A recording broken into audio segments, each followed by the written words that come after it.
Hello, everyone. My name is Dr. Christopher King, and I am an associate professor and chair of the Department of Health Systems Administration at Georgetown University. I have an undergraduate degree in community health from East Carolina University, a master's degree in health science from Towson University, and a PhD in health services administration from the University of Maryland School of Public Health at College Park.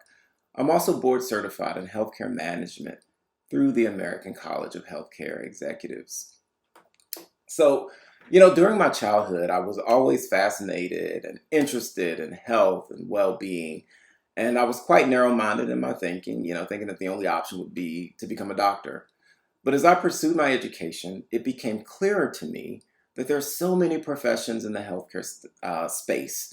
And over time, I began to realize the importance of tapping into what interests me naturally and considering my talents and my passions, and ultimately choosing a career path that would reflect that. So the year was 2004 when I read this book. It was a game changer, Unequal Treatment. It totally transformed my career trajectory because it told the story of how the healthcare delivery system itself has and continues to be a key contributor to health and healthcare disparities. One of the key takeaways is we simply need more diversity in the field, and we need unapologetic representation from those with vastly different lived experiences. We need these folks to be clinicians. We need them to be administrators, policymakers, researchers, and so on. So the rest is history. I've spent the last 17 years of my life doing this work. How do we end health disparities and ensure all people have access to high-quality health services, regardless of race, ethnicity, income, insurance status, and so on? So I'm excited to talk to you because healthcare is dynamic. It's radically changing. The industry's just always changing, right? And it's requiring all kinds of different skill sets and talents that are necessary to improve the health of individuals and communities. I titled this short talk, The Journey from Medical Care to Healthcare, because I think we do a pretty good job providing medical care in this country. We still have not cracked the code on how to deliver healthcare. We have quite a bit of work to do. So take a look at this chart. It breaks down what shapes our health. Access to clinical care represents a small portion of what influences our health, approximately 20%. As you can see, health is mostly shaped by the conditions of the communities in which we live.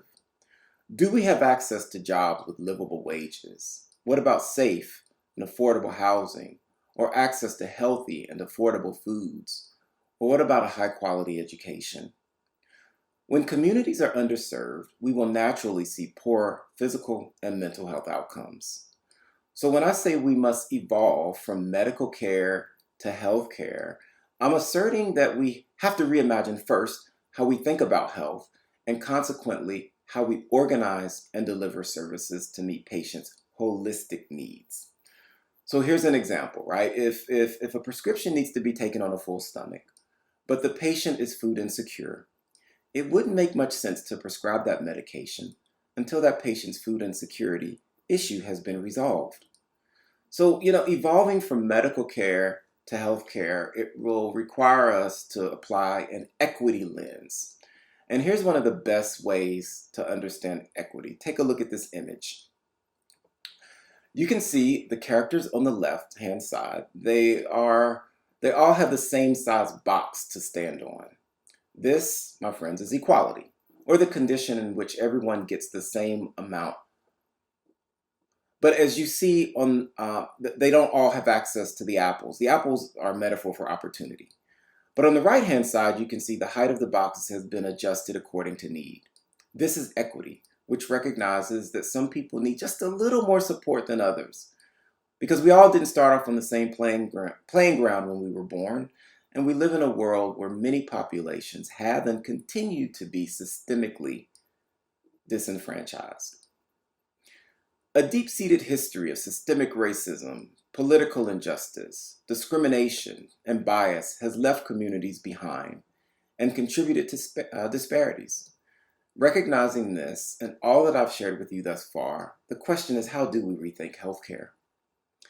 I'm going to provide just a few examples, and as I go through these, you will see the many types of careers that you may be able to pursue in the industry. Our system is currently based on a biomedical model that does not bridge that gap between medical care and public health.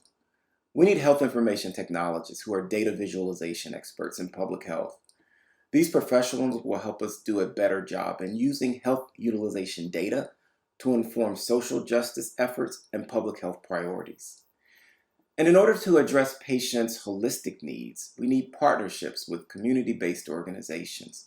We need more professionals with expertise in developing, sustaining, and evaluating the effectiveness of strategic partnerships. If you're interested in health and law, you could practice law in a medical legal partnership. In this case, you would partner with a hospital or a health system to represent the needs of patients who need legal counsel or support. We need social entrepreneurs to build apps and create culturally tailored digital platforms to empower people with the information they need to make healthy choices and live healthy lives. And as a society, I feel like we're making some progress in recognizing the importance of mental health and seeking care from a trained professional. We need more mental health professionals. People are living longer lives.